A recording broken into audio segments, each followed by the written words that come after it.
अंतर्राष्ट्रीय समाचार। Israel चुकाएगा Hamas के उप नेता की हत्या की कीमत। पीआईजे। फिलिस्तीनी इस्लामिक जिहाद पीआईजे के राजनीतिक ब्यूरो ने कहा है कि इजराइल को लेबनान में हमास के उप नेता सालेह अल-अरौरी की हत्या की कीमत चुकानी होगी। पीआईजे के सदस्य एहसान अत्तिया ने मंगलवार को एक बयान में कहा, इजराइल को अपने अपराधों की कीमत चुकानी पड़ेगी, इसमें सालेह अल-अरौरी की हत्या भी शामिल है। अल-अरौरी हमास के राजनीतिक प्रमुख इस्माइल हानिया के डिप्टी थे।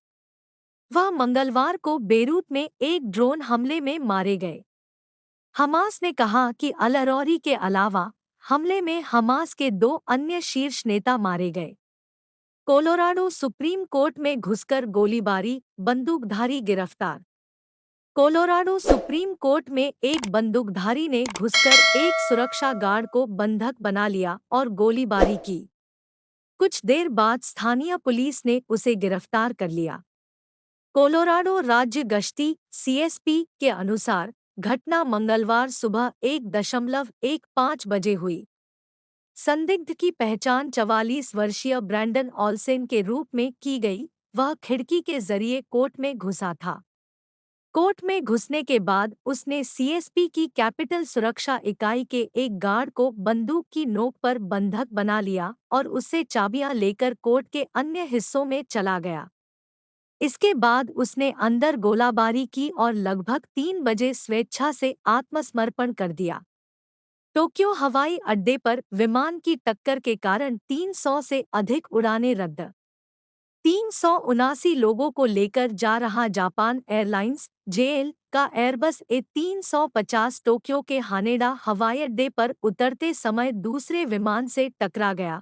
इसके बाद 300 से अधिक उड़ानें रद्द कर दी गई।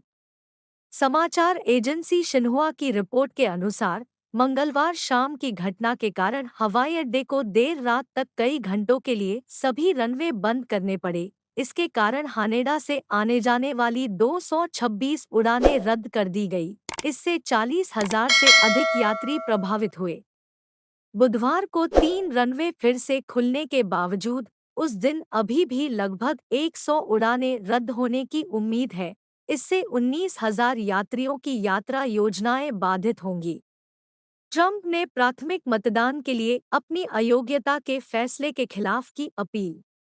अमेरिका के पूर्व राष्ट्रपति डोनाल्ड ट्रंप ने मेन राज्य के शीर्ष चुनाव अधिकारी के उस फैसले के खिलाफ अपील की है जिसमें उन्हें राज्य के प्राथमिक मतदान में शामिल होने के लिए अयोग्य ठहराया गया है। Main secretary of state शेना bellows ने फैसला किया कि ट्रंप को 28 दिसंबर 2023 को यूएस कैपिटल पर 2021 के हमले में उनकी भूमिका के लिए अगले साल के अमेरिकी राष्ट्रपति प्राथमिक चुनाव में राज्य के मतदान से अयोग्य घोषित किया जाता है।